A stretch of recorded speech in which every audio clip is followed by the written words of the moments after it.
What's good, everyone? Since the beat breakdown channel is pretty much dead in the water, Sandurz, please come back. Nobody uses off the top. and I thought, hey, let's do some cool shit and remake some beats I like. So is this going to be a series? Maybe. I have at least one other episode recorded, but I have to find some songs that I can feasibly recreate. So today I will be breaking down I See Now by Consequence featuring Kanye West and Little Brother, produced by Ninth Wonder. This beat in particular provides a solution to the long-ass question when it comes to flipping samples. How do I flip a sample that's in 3/4 or 6/8? This is actually one of my favorite Ninth Wonder beats, and this was pretty fun to remake. Oh yeah, one more thing, I recreated this on FL Studio. I don't feel like dropping money on an MPC or a machine. I know it's not flashy, but I at least know Ninth Wonder used FL Studio too, so I guess this could be somewhat accurate. So let's jump right in.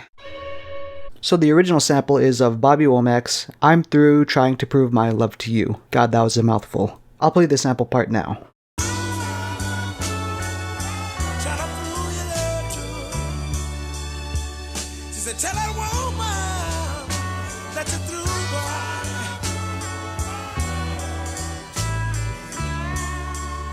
For the chorus section to start off, we will want to time stretch it slightly so it sounds like this.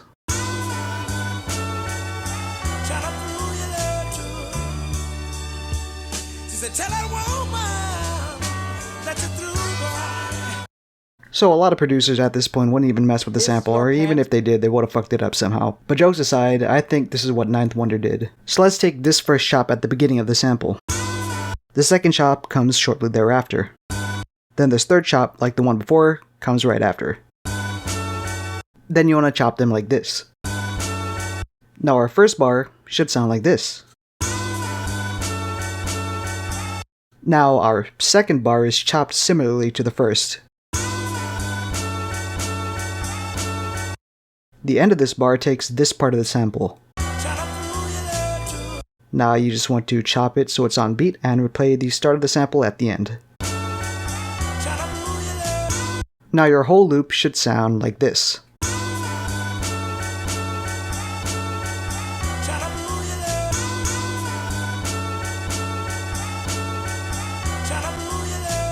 Just to show you how unconventional this chopping is, listen to this again, but with a metronome on.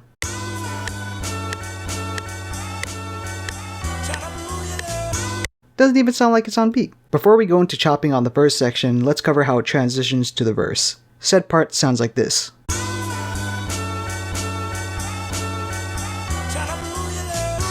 It's mostly similar, but at the end of the loop it takes this part of the sample. Onto the verse section, the loop sounds like this.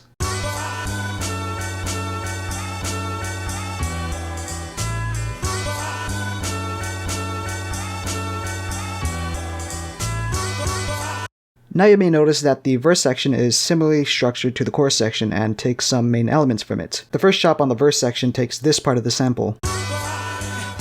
At this point, you can basically copy and paste the loop from the chorus and replace the first chop with the aforementioned chop.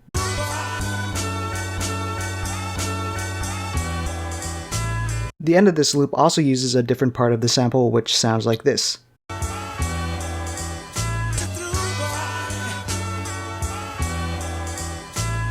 Now altogether, the verse sections should sound like this.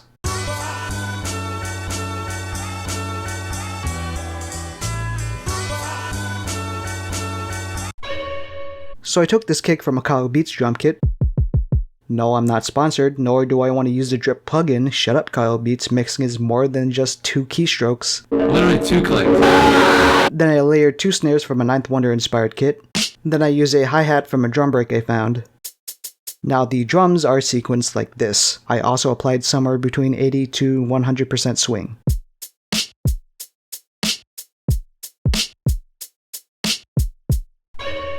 Now the last part of this is the bass line that follows these notes.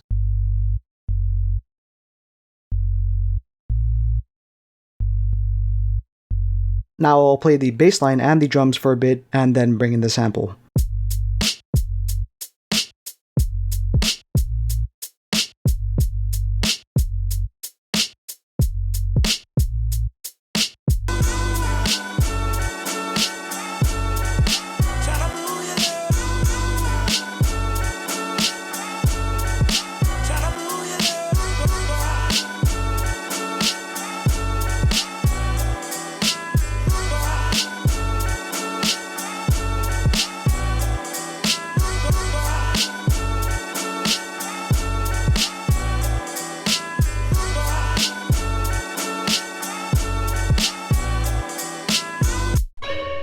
Now, before I forget, this is how the sample is EQ'd.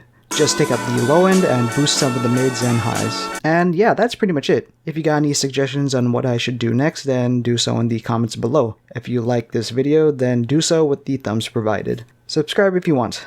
I'll know if I did a good job if Content ID restricts my video. So, I'll just write out to this.